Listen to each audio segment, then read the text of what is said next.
Sa inyo guys, no, good morning. So another video na naman tayo sa araw na ito, no. So ito nga pala si Kiwi Icon 110cc na 4 years mahigit na natin ginagamit, no. So sa mga nagko-comment sa akin diyan regarding sa mga nilalagay ko sa yellow basket ko kung plug and play. So hindi na kayo dapat mag-worries guys, dahil plug and play po yung mga parts and accessories na nilalagay ko rito sa aking Kiwi Icon 110cc. Unproven, untested yun na ito guys, dahil ito po yung mga nakasalpak ngayon sa motor ko. So unahin po natin doon sa caliper niya. So yun, yung aking caliper po is pang Honda Beat FI, and meron din akong genuine parts dyan na nasa yellow basket. Yung link nilagay ko dyan sa yellow basket, and yung MDL bracket guys. So kung makikita niyo yung MDL bracket guys, so yan, kung ano yung nasa yellow basket guys na link, yan po yung MDL bracket. So walang alog yan guys, kahit malubak, walang tagtag. So napakaganda, napakatibay, no. So yung aking front shock, kung makikita niyo is bago na po yan, 380mm yan guys, kaya walang pong sayad yan. Kahit yung gulong ko guys is 110/80/14. So napakalapad ng gulong natin, harap at saka likod, pero wala pong sayad yan. Kahit na nasa 140 to 150 kilos po ang sakay po niyan.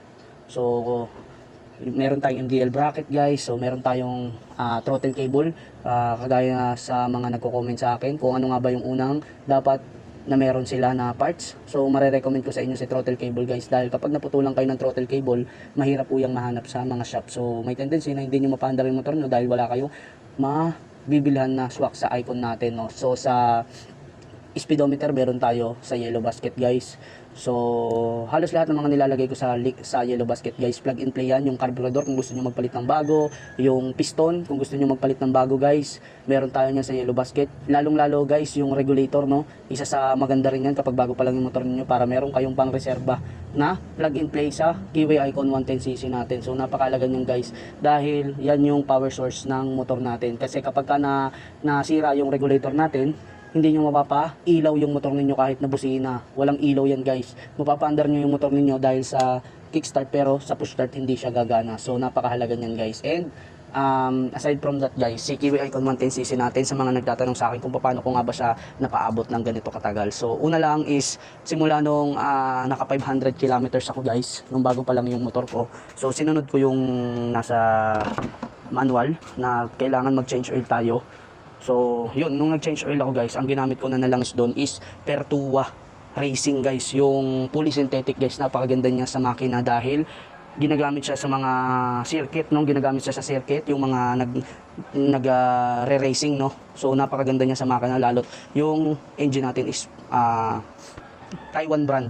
So yung motor natin kasi guys is Taiwan brand guys, kasi nung nag-Taiwan ako guys, halos mga SYM Euro yung mga nandoon na motor. So yun, and yun, para ma-maintain niyo na tumagal yung motor niyo. So yun, marerecommend ko talaga na Pertua Racing oil yung gamitin niyo. And nung naka 500 kilometers na ako guys, is pula na yung gas na ginamit ko diyan, pula. So yun, pula yung ginamit ko diyan guys, hindi green. Kasi bukod sa mas maganda yung kalidad ng pula, mas powerful siya sa motor natin. Kaya nakakasabay ito guys sa mga 150cc, no, sa mga higher na cc, dahil malakas naman talaga yung motor natin. At isa sa mga nagustuhan ko kasi sa motor natin guys is ano siya, sobrang tipid niya sa gas guys. So yung 1 litro ko na abot ng 80 to 90 kilometers, no, sa akin, sa experience ko sa motor na yan. Kaya napaka tipid niya guys. So yung panggilid, kung gusto niyo hindi maingay yung motor niyo, magpalit kayo ng Bendix, no. So yung Bendix kasi guys, dito po siya nakasalpak, yung Bendix. So yung Bendix na yun guys, siya yung kapag pinustart nyo, diba, maingay yung pagilid, maingay siya. So ito po siya. So kung papalitan niyo yung spring, kung mas matibay yung nakalagay dun sa Bendix nya, is malilesen yung tunog. And ayun nga guys, yung ginagamit kong langis is, gas is pula, kaya yun, hindi siya maingay kapag pinustart ko siya.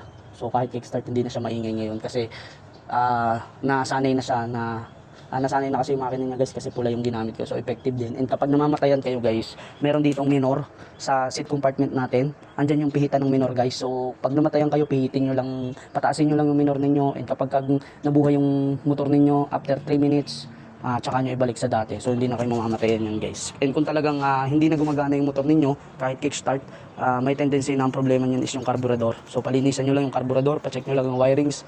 So yun, kung wala namang problema guys, malamang regulator yan. So yun, lahat ng mga nasa yellow basket ko guys is pasok yan sa Kiwi Icon 110cc natin kasi hindi naman tayo naglalagay ng hindi pasok sa motor natin dahil ito yung content ko at ito yung motor na gamit ko. So kung ano yung motor na gamit ko guys, yun yung inilalagay ko na link sa Yellow Basket guys. So marami pa akong mga parts dyan sa Yellow Basket, kaya hanapin nyo na lang. Pag click nyo yung Yellow Basket guys, lalabas yung mga parts dyan. Swak yan guys, plug and play yan. So yun lang guys, and maraming salamat sa pagsuporta sa aking video na to. So mag-comment lang kayo guys para ma-replyan ko kayo, para mabigyan ko kayo ng tips. So yun lang guys, and RS sa atin lahat.